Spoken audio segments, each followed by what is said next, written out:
the modern wrestling fans have forgotten about Wilbur Snyder because his career, really, he was one of the biggest stars in the business in the 50s, off the Chicago network TV, the DeMont network. He was from Southern California. He was a high school football player and got into wrestling playing with the Edmonton Eskimos in 52 and 53. His teammates were Gene Kiniski and Joe Blanchard. Right. So what a trio to draw to. In his rookie year, he was top star in Los Angeles. He got over, as I said, on the Chicago TV, and he was one of the three guys, along with Vern Gagne and Bruiser, that were the United States champion during that big run of the 50s, where Chicago wrestling was on network TV, and then the tape started being syndicated. Fred Kohler's tape was syndicated across the country. And Snyder was the world's most scientific wrestler without ever even having an amateur wrestling background of any kind, but he learned the pro style and he learned it quick. But even though he was a big star through the 60s, as he became a promoter, he slowed down. Bruiser would go everywhere. Bruiser would go to St. Louis, and he would go to Memphis, and he'd make shots in all these different territories. Snyder stayed home in Indiana, seemed like he wrestled part-time, closed the career down as far as traveling, and was content to be there. Was that what he wanted to do, just work in the office and transition out of the ring? Oh, yeah, I'm sure he had opportunities to go wherever he wanted to. He did work in St. Louis quite a bit, and places where he felt like he wanted to go, but he was more laid back, and he had his little circuit of friends, and he was into the Indianapolis 500. He knew a lot of the drivers, and he socialized with people like that, and so he had his own routine, his own, he had his nice family, and so he was laid back in Indiana. Well, the way that Bruiser and Snyder came to own the Indianapolis territory, and this is convoluted, and Baron, you know a lot of it, so How old are you? I've been doing my homework. I'm going to try to get this as I was waddling around in diapers when that happened.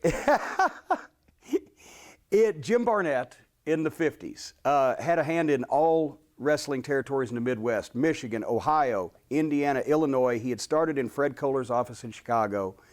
And obviously, Barnett was more behind the scenes. He wasn't a public promoter, but he had interests.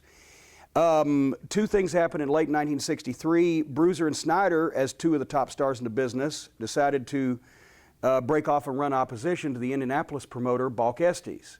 And Johnny Doyle was the promoter in Detroit. Sheik was his booker. Barnett got in a kerfluffle with Rock Hudson and the University of Kentucky football team down in Lexington, and he decided to move to Australia and open the world's biggest wrestling promotion at the time. With Bruiser and Snyder already breaking off and running opposition in Indianapolis, they thought they might have a little easier time taking over the whole area. But Barnett, according to him in later years, made a deal with Johnny Doyle and Sheik to buy Michigan and Ohio. So when Barnett left to go to Australia, he later said that Sheik paid him every penny, and he made a similar deal with Bruiser and Snyder to close down the existing office and let them run their opposition, and Bruiser and Snyder never gave him a dime once he was out of the country. Nevertheless, hearsay, folks. But the point is, Sheik ended up with They Detroit. shut down that office and opened a garage. Right in Bruiser's house. And the Sheik ended up with Michigan and Ohio. Bruiser and Snyder pulled out of Michigan and Ohio. They formed a partnership with Vern Gagne in Chicago, because Chicago is one of the most lucrative wrestling markets in the country, and they concentrated their efforts on the state of Indiana. And because Bruiser was already the WWA World Champion out of the Los Angeles office, which was on the outs with the NWA at the time, Bruiser just made himself the WWA champion in Indiana, and because Bruiser and Snyder had been Balk Estes' tag team champions in Indiana, they kept the tag title. So in one fell swoop, they're the promoters, the singles champion, the tag team champions, and they've got the state. Now that tells you about Bruiser and Snyder. They had good timing. Very important in the wrestling business, good timing.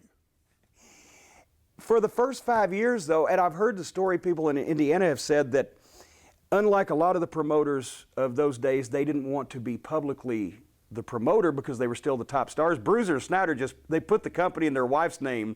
El Afflis Presents Championship Wrestling, and everybody in town knew they were the bosses, so it took them a while to get started because that was kind of frowned on in those days. But well, they couldn't put Dick Afflis.